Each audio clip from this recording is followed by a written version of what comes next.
I rest my case. Anthony Hopkins was being interviewed, and a question about his estranged daughter started to surface.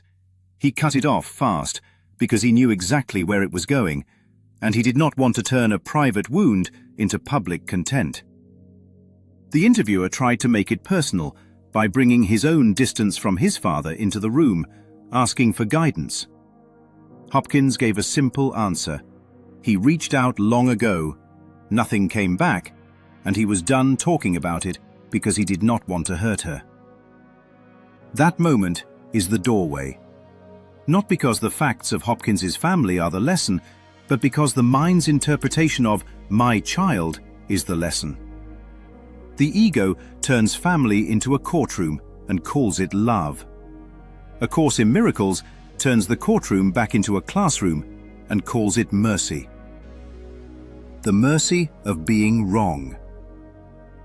This is not a commentary on a celebrity's private life. It is a commentary on what the mind believes a child is. The label my son or my daughter sounds like love, but it quietly assumes separation. It assumes bodies are causes. It assumes distance can steal something real. It assumes peace is dependent on a phone call, a text, a reunion, or an apology. If that were true, love would be fragile by design.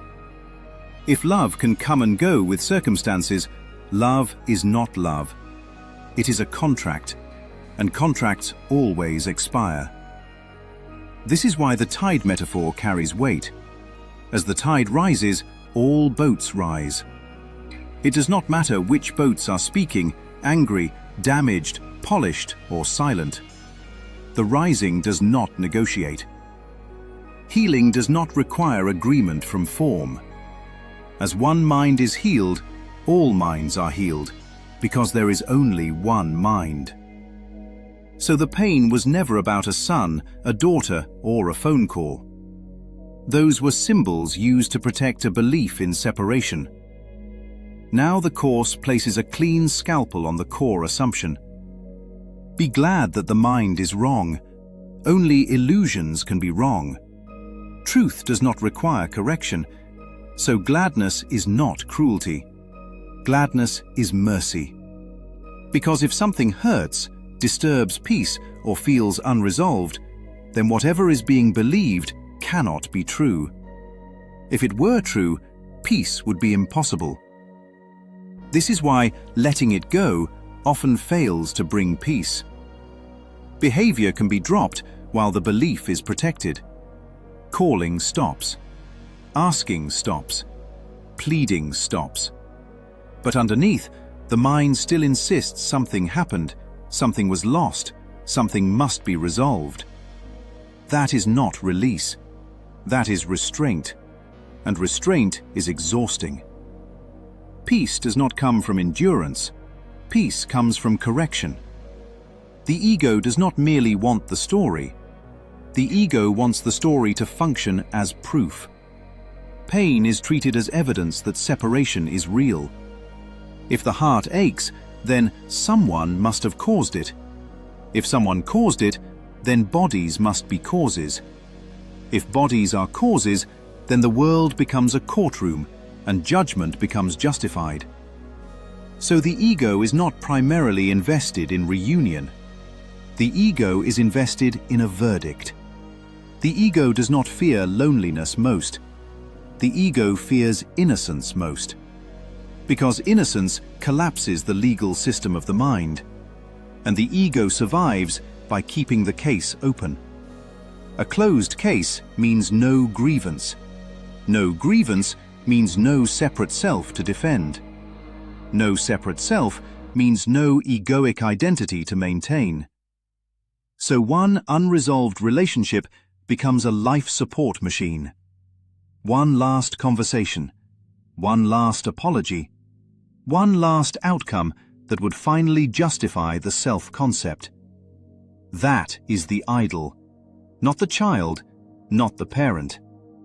The idol is the outcome that would make the story meaningful enough to keep. Even changing how the daughter is seen can become a subtle hiding place. because it can preserve the architecture of perception. A subject over here and an object over there. A perceiver inside a body looking out at another body. But the Course is undoing something more radical than resentment. It is undoing the entire structure that makes separation seem natural. The problem is not that perception is inaccurate. The problem is that perception is being used to manufacture a world where lack appears reasonable. So unrest does not mean the relationship needs fixing.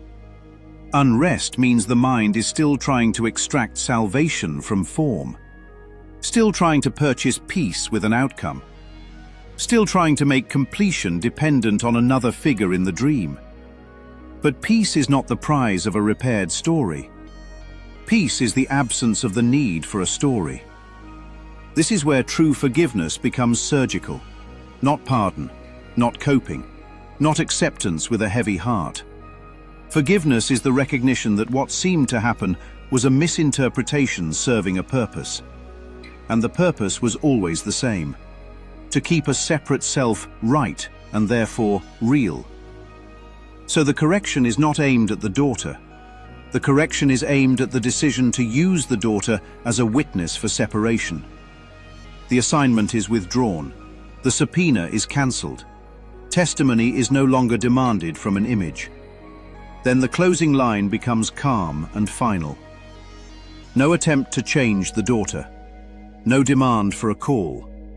Only a change in how the daughter is seen. The case is rested. Because the judge is dismissed. The courtroom is recognized as imagined. There is no plaintiff. There is no defendant. There is no crime. And in that recognition, the tide rises on its own. All boats rise.